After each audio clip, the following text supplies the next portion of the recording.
Hey, travel buds. It's Cheryl coming in a little early today to let you know that today's episode is part two of a two-part series where we talk to Marissa about an awesome trip she had all over the world. So we're jumping in right in the middle of a conversation. So if you missed last week's, go ahead and head back there, and then we'll see you back here for part two of her story. To India and Ireland, round Africa and back again. We don't really need to know just where we'll go.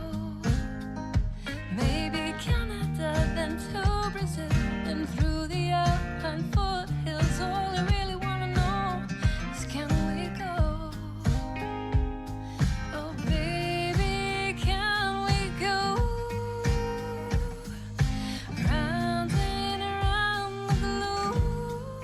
So from Nepal, you went south to which country? Thailand? Thailand next, yes. Okay.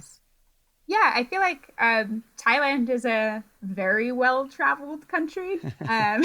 It definitely has a lot of routes that are very set by tourists and tourists from Australia and the US and Europe. I was only really in northern Thailand. So I started in Bangkok and just went north from there. I, again, had a friend of a friend of a friend in Chiang Mai, who was a university student there, who took me around Chiang Mai and brought me to a bunch of different places that she loved that probably wouldn't have been places I visited otherwise, like a bar on top of the mall and a restaurant where she ordered everything. So I did a lot of eating in Chiang Mai primarily, which I would recommend to anyone that visits Thailand. The food was obviously amazing, but it was very fun to have somebody who knew what to order and things like that. Okay, question. Yeah. We had Yes. a guest on who talked about northern Thai food and how there are a lot of northern Thai restaurants around here. And she specifically talked about loving cow soy. Did you try it? I did try cow soy, and I do like cow soy. I think I only actually had that once, but I would agree about basically what we can find at Thai restaurants mostly in the US is Bangkok style Thai. And the one thing that I've always been trying to find is I ate a lot of pad kra pao, which is like a meat and holy basil dish with an egg on top.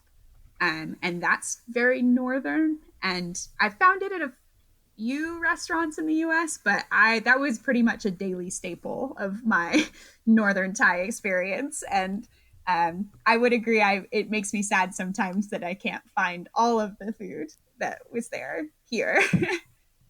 I love that. Well, I found a cow soy for this friend. I have since tried it. It was delicious.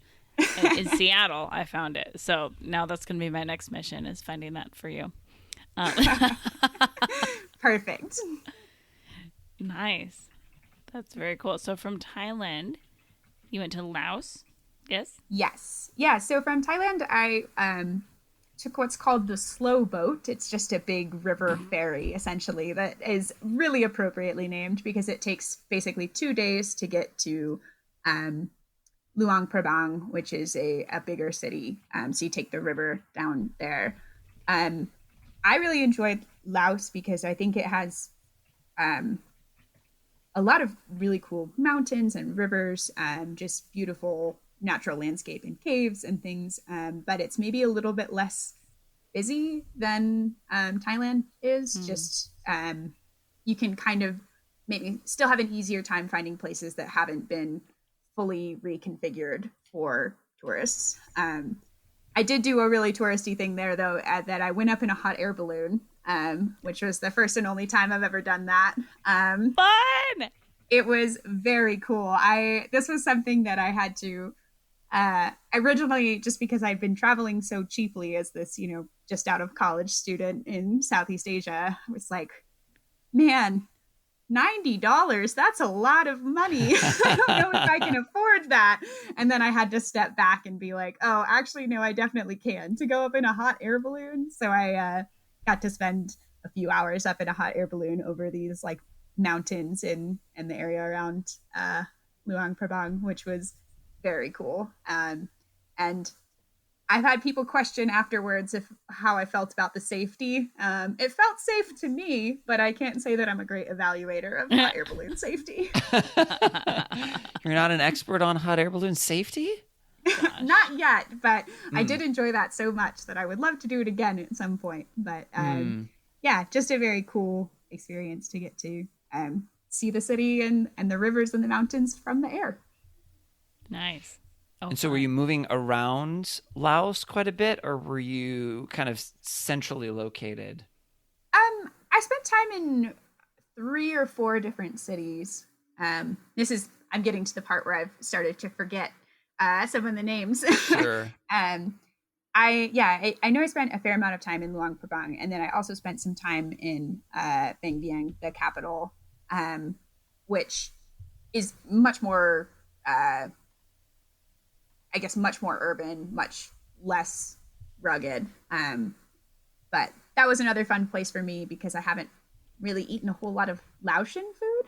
And so that was a lot of going to night markets and just buying anything that I could see. And I did end up eating, I think, both bat, rat, and pig knuckles, which were probably on the would not buy again list.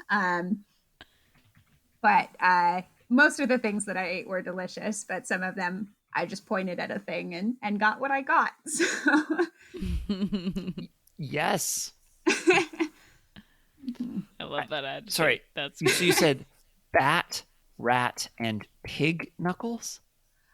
Yes, that's a guess. The bat and the rat were fairly easy to identify. The pig knuckles, it was definitely some sort of knuckle-ish thing. It was on a stick and it was pretty charred. And there was like some meat and some cartilage, but it was a lot of bone. And I'm not really sure. I was not really sure exactly what I was supposed to eat of that. I don't know how many things that I've eaten the part that I wasn't supposed to eat or whatever, because most of the time I haven't had somebody explaining to me what I'm doing or even what I'm eating. But yeah, those were all from just kind of, there was like these little barbecue carts kind of on the side of a lot of the plazas and things that just had charcoal grills and would grill up stuff. Also, more maybe normal meats as you could get, pork and chicken and things, but then also some slightly more exotic eats.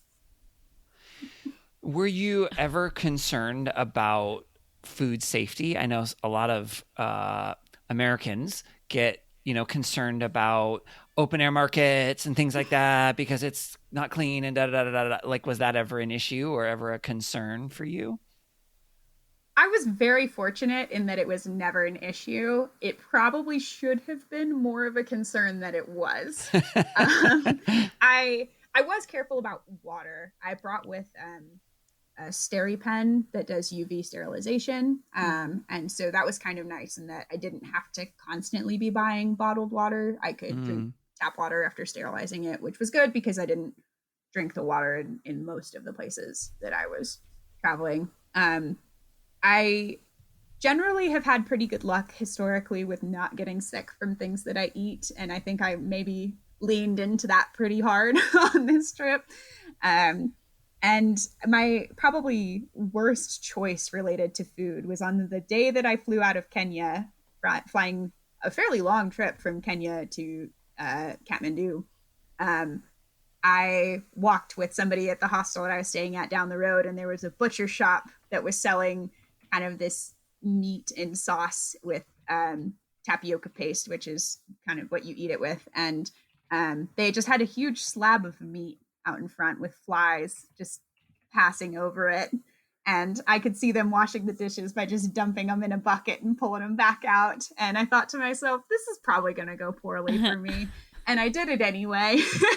And after I ate it, I was like, oh man, I'm supposed to be on an airplane for 12 hours tomorrow or this evening. Cool. I don't know why I did that. And it didn't end up coming back to bite me. But I think that if I had been smarter, that probably would have been one that I avoided. But in general, I think I got slightly lucky.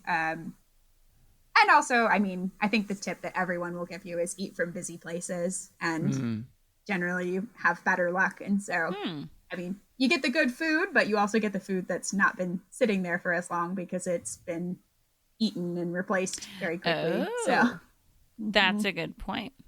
Yeah, I that's a like good that. tip.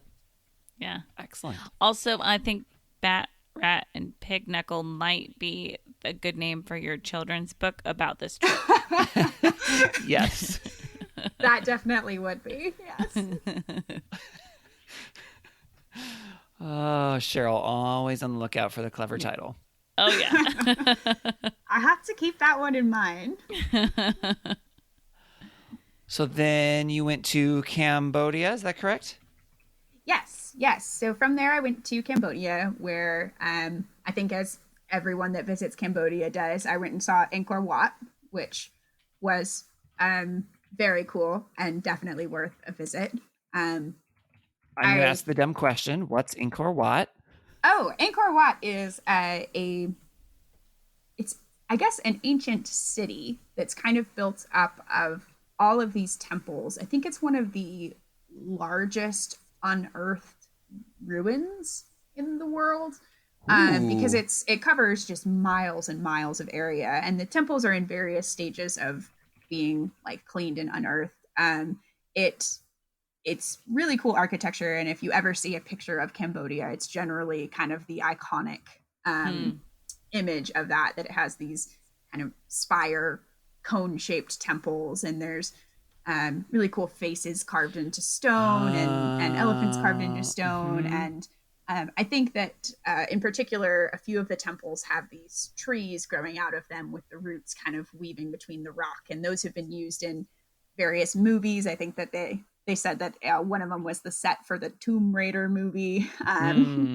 But if you think about kind of old temples with the jungle growing out of them, that is basically Angkor Wat. And it's big enough that you need, generally most people hire like a tuk-tuk to take them around the complex. And I was there for 2 days and would say that I didn't even get close to seeing all of it. Wow. It is a city. Okay, so a couple questions then, because I think with anything that's like the most popular thing or very touristy, I guess first of all, was it worth it? And then also, did it still feel like you got the experience of what it originally was, or was it so crowded that it just felt like Disneyland? Yeah, I would say so.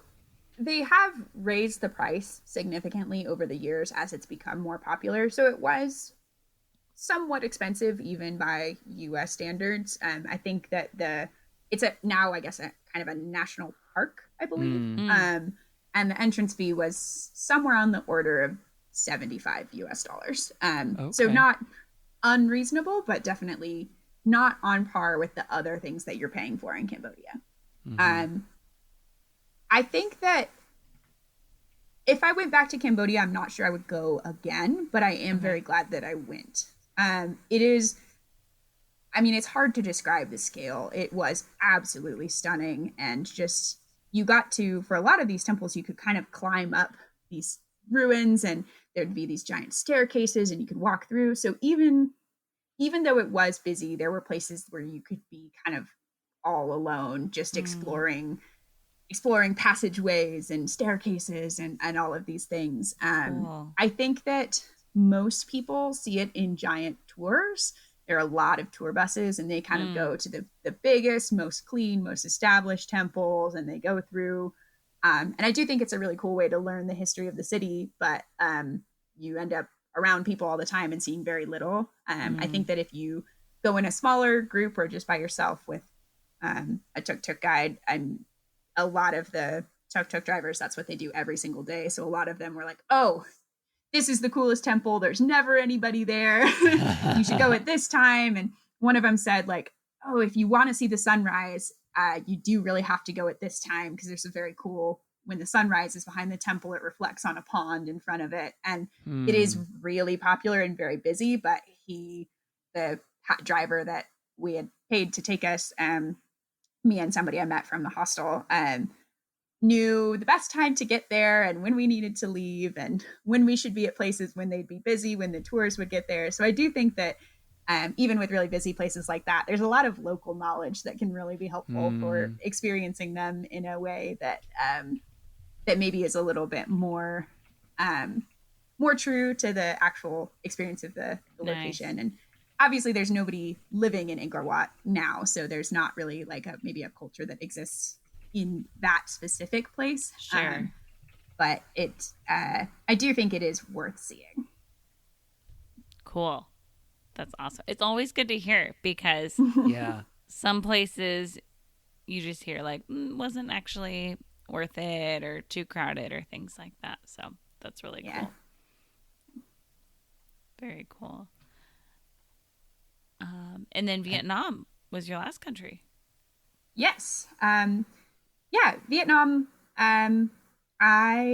Let's see. I started in southern Vietnam. I was in Ho Chi Minh City, which, again, really good food, but one of the busiest cities that I had been in on the whole trip. Crossing the road there was very difficult. Eventually I learned that you just found the old lady that was crossing the road and followed her because she was a lot bolder than I was in general. You just have to walk. You just go across and the motorbikes will miss you, but red lights don't mean a thing. I spent some time on the coast in Vietnam and then went back to Ho Chi Minh City. And my mom actually came and met me there for the last few weeks of my trip, which was also very fun. To get to travel with her a little bit. And it was nice as I was kind of rounding out the end. At that point, I was counting down the days, not necessarily in like a, I want to be out of here way, but I had been away from home for a long time. So it was kind of nice to have a little bit of home come and travel with me, which was nice. We went to Hoi An, which is on the coast and is famous for their markets and their lanterns. Very impressive architecture in the old town, and you can kind of bike around. I really enjoyed that city. We took a train up the coast and actually got into a train wreck, which was, yes, one of the more crazy things that's happened in my life. Oh my gosh. Is that our train hit a dump truck of rock. And it ended up being a fatal train crash for the people in the truck and a couple people on the train. Oh, no. And it derailed like 4 cars and flipped 2 of them. And it just so happened that we were towards the back of the train. So we got thrown around a little bit and some luggage fell down, but we didn't derail or flip. But it was a pretty interesting experience to navigate in a place where you don't speak the language because just, you can feel the train lurch, but then trying to figure out what actually happened, what do we do from here, was a little difficult. And one of the more maybe surreal moments was just like standing outside the train, finally realizing what happened and kind of being a little dazed. And the ambulances in Vietnam, or at least the ones that came there, play the same music that ice cream trucks do in the US. And so it's like Pop Goes the Weasel going on in the background, and my brain is not, I'm like, I think I was just in a train crash. I think we need to find a way to go. I'm fairly certain something bad has happened here, but I'm also hearing like a jingly Pop Goes the Weasel that's telling my brain that it's like summertime at the beach. So that was a really intense experience. And I mean, it was nice to have my mom there for that, just in terms of navigating that with somebody. And as it turns out, when we did eventually get where we were going and talk to the people that worked at the hotel there, it's not an uncommon occurrence. So as beautiful as the train ride is in Vietnam, I can't say that I would recommend it. This was in February, and we were not, I think we were maybe the 4th or 5th fatal train crash that year. Oh my. So it's definitely, that was a bit riskier, and I didn't know that going in. So I would say maybe stick to the roads. So yeah, that was an intense and tough experience, but we were very fortunate to be safe and to be able to continue to see things after that. So just to get out of that with a little whiplash was definitely a blessing. Wow. Interesting. I don't think about that. A train travel. Huh. Yeah, that's one of the more interesting things. I've never been in any form of car accident, but I have been in a train wreck. So what Wow. are the odds of that? Huh. But yeah. Hmm. Wow. And then did you Um, guys fly home together? yes. So from there we went to uh, we were spent a little time in northern Vietnam. So we were in Hanoi for a while, which is um, I think was one of my favorite places on the trip. Again, I know I've mentioned this a lot of times, but the food was very good. And the people we met were very friendly, including there was a lot of school kids that were interested in learning English and just wanted to speak to us as much as possible so that they could, try out some phrases. One of them had flashcards of all these idioms and was asking us what they meant, some of the Oh. English idioms. And so we could try to explain to them, cat out of the bag and things like that that don't actually literally translate. And so that was kind of a fun little experience. And then Hanoi is known for all these cafes that you drink beer on the street, and everybody sits in these chairs that I think of as like the school chairs for a preschooler because they're 12 inches tall, maybe at the most.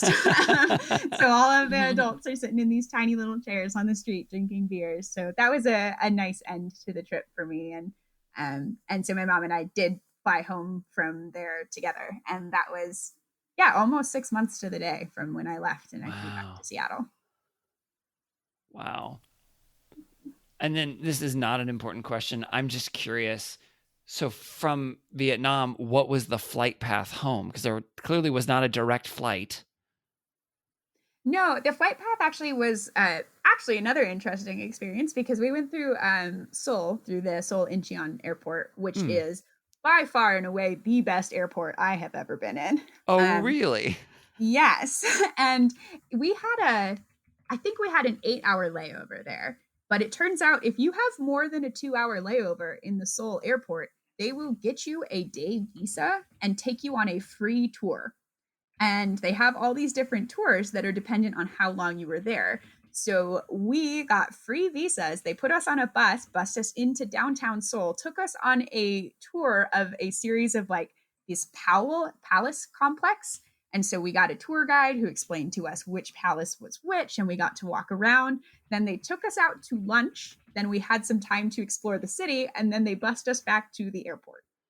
And All for of that free? was free. Wow. Absolutely.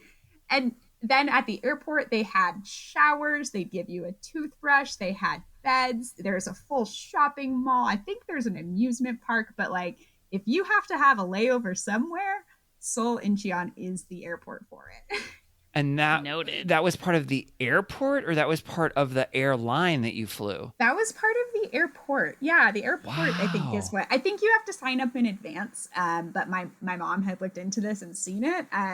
And they have all these different tours that depend on how long your layover is, which ones you can do. But yeah, if you Wow. have a long layover, you get to go eat bibimbap in downtown Seoul and tour a palace. That Okay. is so cool. Because I've done amazing. that a bunch of times where you have a long layover somewhere, and it's like, I'm not staying in the airport for 6 hours. I'm getting out and I'm going to go see something. And that's cool that they just organize that for you. Yes, Because it generally was. you're like jet lagged and tired, and like trying to Yeah. figure that all out is not always the best. You're not on your A game. At least I'm not in those circumstances. No, So we were pretty tired while we were doing it, but it was still worth doing. yeah. Oh, that's super cool. So, if you could revisit one of these countries ever again, And only which one one. would it be? Mhm. I might say Cambodia with that. I had a really good time in a lot of them. But I felt like Cambodia was a country I didn't have a lot of expectations for. I didn't really know what I was looking at, and just was really impressed by. I think part of it too is that at least when I was there, Cambodia hadn't really developed a lot of the tourist infrastructure that neighboring countries of Vietnam and Thailand had. So it was maybe kind of a little bit of a hidden gem still. in that I got to go stay on an island with no electricity and had carnivorous plants and bioluminescent plankton and all of these very cool experiences, but I still felt like I was getting to explore something. And I feel like when I left, because I was meeting up with my mom, I did actually have a little bit of a set timeline for that. And I think if I didn't, I probably would have stayed. It was, I had a really good time in every city I visited. I feel like there's more to see, and hopefully I will get to see more someday. Yes. Yeah, you will. I believe it. What country did you find it was the hardest to communicate in? I think for me, the hardest was Tanzania. It was maybe a little difficult in that almost everyone in Tanzania speaks Swahili, so there's not maybe a whole lot of need to learn other languages. And I think maybe one of the reasons why that was a little harder than other places where, again, most people don't speak English is that a lot a lot of things that I did in Tanzania, people were not always upfront about what was happening. So where a bus was going or when it was leaving, and maybe not so much lying as just like, that's kind of the way it works. The bus leaves when it's full, but trying to ask, does the bus leave when it's full is a complicated question versus, bus where, like the really basic of like pointing at a map or something like that. So some of the things that were a little harder to communicate, I feel like it was not necessarily harder to speak than in other places, but I felt like I needed more communication skills than I had. Interesting. And what country did you feel the most at home in? I think Slovenia. I definitely, as somebody who grew up in the Seattle area, I feel very at home in the mountains. And also Slovenia has a huge focus on green energy and infrastructure. And like their capital city is very earth friendly, and they get awards for that all the time and things. And it was just one of those places where when I visited, I kind of thought to myself like, I could live here. I talked to, the woman who I visited on the farm, and she was telling me about going to college in Ljubljana. I was like, oh, I could have gone to college here. And there were a lot of places that were very fun to visit, but I kind of always felt like I was, it sometimes was work to move around, and there it's like, oh, I can go hiking and sit out on a lake and take a train everywhere. I like trains. And so I think that that was a country that really felt like home to me. I love that. And we have a couple questions we like to ask all of our guests at the end of their travel story. The first one is based on the title of our show, Take Me With You. If you could take us with you to just one thing on this whole 6-month trip, what would it be and why? And please don't make me get in a train crash. I would definitely not take you there. Let's see. I think if I could take you with me anywhere, it would probably be Kibuye, Rwanda, which is a small town in just near the lake and in the mountains. And I think that I would want to bring you with me there because it's not some place that I would have thought of going. And I just kind of ended up there, and it ended up being amazing. And so I just wish that everybody could experience how incredibly cool this tiny little tucked away place is, because I think that it would be really easy to overlook, even if you were already planning to go to Rwanda. So yeah, I would love to take you guys with me to Cambodia. We accept. We do. We do. When are we going? Oh, anytime. Nice. And what's your next trip? My next trip, hopefully, which I'm sure that everything right now is kind Yes. of dependent on coronavirus and what that looks like. But my hope is my next trip is to Chile. I have a good friend from grad school that lives in Santiago who I have been meaning to visit for a while, and he has promised me that we can go explore Chilean Patagonia. So I am looking forward to that. Nice. That sounds fantastic. And do you have any travel questions for us? Ooh. Let's see. So I've already gotten one favorite country, but what about you, Cheryl? What's one of your favorite countries? I say this on our podcast a lot, but I love Spain. I kind of, I'm like you. I like the new. I like going everywhere, and I want to, keep seeing new things. But Spain, I've gone back to. I've been there 4 times, and the most recent, I was there solo, and that was fantastic. But there's so many regions I have not explored yet still. So I want to revisit where I've been, and now there's also but I haven't been to Seville yet, so it's just the list keeps going, and it's not even that big, but there's 17 regions. So yeah, I'm a big fan of Spain. I have not been there, so that is on my list. Go to Spain. Yeah. Good. It's Good. kind of funny because Cheryl talks about Spain a lot on the podcast. I talk about Slovenia a lot. Neither of us have been to the country that the other one talks about all the time. Yeah. So I don't know if at some point we're going to need to do a country swap trip or something. So listeners, as That soon could as be you'd a like to lot of fund fun. that, we will podcast the whole trip if you will fund that for us, listeners. What if we did that the same time or the same summer or something like that, is we went to the other person's favorite country? You go to Spain, I go to Slovenia. That'd be so fun. But I also want to go to Slovenia again, and you probably want to go to Spain again. So no. That's not the way it works. We go together to the other countries. Oh, and we tour guide it up. Yep. I love that. Okay, great. Yep. Yeah. Much more fun. All right. Well, we are going to go ahead and transition to the last segment of our podcast called Wish You Were Here.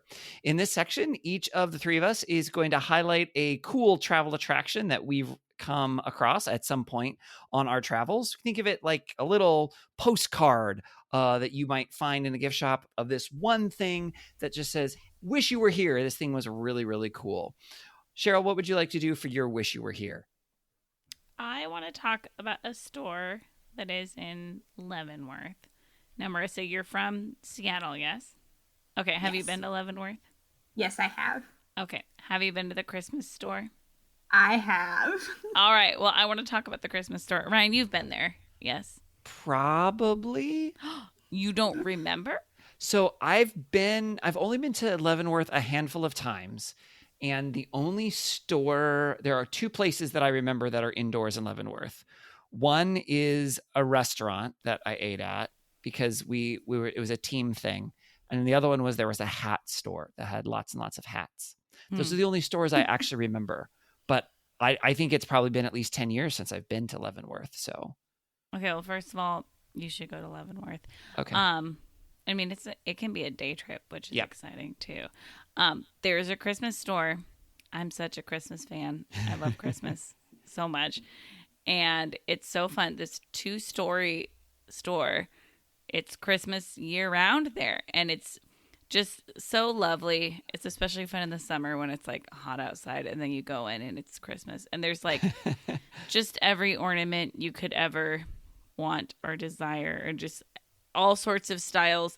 These styles that are just fun to make fun of because you're who would ever purchase this item and put it in their home? And then there's stuff that it's I want all of these things. And there's fancy Christmas stuff and cheapo Christmas stuff and just everything. And it's delightful. And it's so fun to get excited about Christmas. So go to the Leavenworth Christmas store.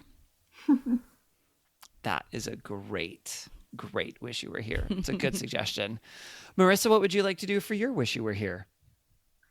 I think my wish you were here is Freycinet National Park in Tasmania, Australia. Ooh. I got to visit because one of my good friends lives in Australia, in Tasmania, and I went there for his wedding, and he took us to this national park, and it was absolutely beautiful. And I wish I could have stayed forever, and I wish that I was there. I wish everyone was there. What did you say the name was again? Freycinet? Freycinet. Mm-hmm. So it's on the east coast of Tasmania. And yeah, it's very green and has lots of kookaburras and wallabies and wombats. So is it kind of like a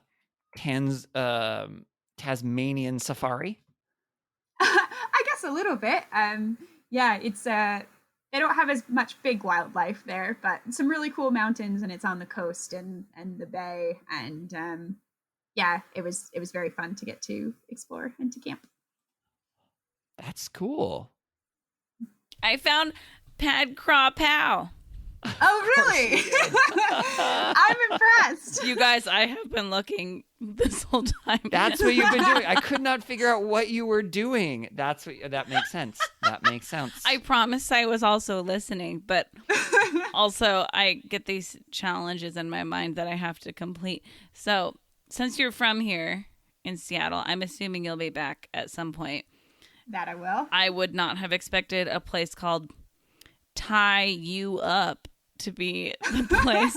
Oh, jeez. That would. Oh, and now that I hear it out loud. Okay, now either way, it just looks. I was like, oh, they're gonna just have like pad thai and nothing interesting, but they have it. So now now when you're back in Seattle, this is what you're gonna have to do. I can find my Pad Craw Pow. Yeah. At Tie You Up. Not the greatest name I've ever heard, but It's like all the pho places that do the like jokes with their names. Yeah. That's true. And I do enjoy those ones. I don't know why, but. Oh, man. Okay. Ryan, tell us about your wish you were here. Yeah, so mine is also a Seattle area one, and that's actually like Seattle. So in downtown Seattle, there is the Fairmont Olympic Hotel. And in the hotel, they have what they call the Gregorian restaurant. You'll like that, Cheryl, that they have a restaurant. And one of the things that they do there is you can do tea or like high tea that is, this kind of fun sort of, I don't know, you get the little 3-tiered things that has little finger sandwiches and all of those things. And one thing that is really great to do, and it's on my mind right now because when we're recording, this is the week before Mother's Day. Mother's Day is this upcoming weekend. By the time you all hear this, Mother's Day will be long gone. And we'll be waiting for the next year. But you can do it, and that's a great thing to do to take your mom to for Mother's Day. Now, obviously, I don't know what things are looking like right now with COVID and what, all of those things are like. But the other, this comes with a tip as well, because it's beautiful and it's gorgeous and the food is actually really good. And I like tea. So they've got really great tea as well. And obviously on Mother's Day, it books up pretty quickly, but the 2 weekends, the weekend before and the weekend after, not super crazy busy. So as long as your mom is okay with not doing it on Mother's Day or Mother's Day weekend, that's still a really cool thing to do for Mother's Day that you can do with it being a little less crowded and hard to get. So nice. That's my wish you were here. I love it. That's have fantastic. you done it, Cheryl? Marissa, you're nodding. No. I think you're aware of it. I loved going to tea though, but I have not gone there. That sounds wonderful. I've had the Fairmont tea, I think, in Vancouver, Canada. So a different hotel, well, the same hotel chain, but different actual hotel, but the same high tea. And I did that with my mom, and of course, I Aw. love that as well. So Nice. I'm gonna have to do that with my mom and sisters sometime. That sounds great. Yeah. I love it.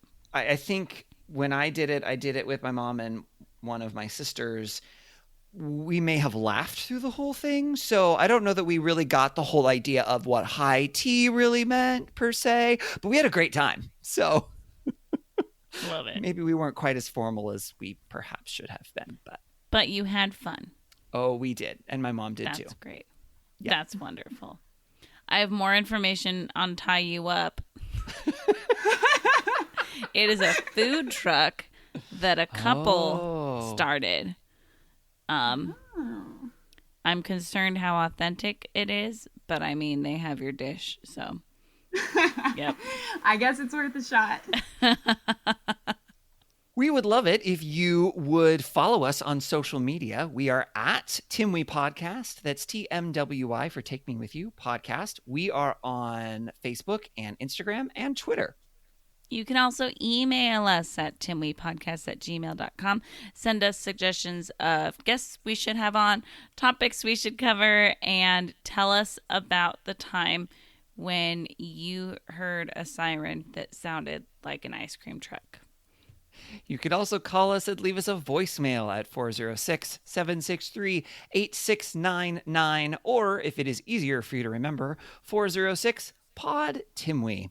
We would really appreciate it if you would rate and review our podcast to tell other people out there on the internets what you think about it. Subscribe to make sure that you don't miss an episode, and share about this episode on your social media so other people can hear about Marissa's great 6-month trip around the world.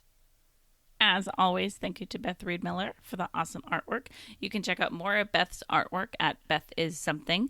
And thank you to Erica Corbin for the use of her song Round the Globe. You can listen to Erica's music wherever music is sold or streamed. Marissa, thank you so much for coming on the podcast and sharing about your trip. Thanks for having me. Yay! That's all we have for this week. So until next time, remember to take me with you. Take me with you. Can we get a sailboat chasing down the sunset as we float round and round the globe? Salty air and balmy nights, guided only by the light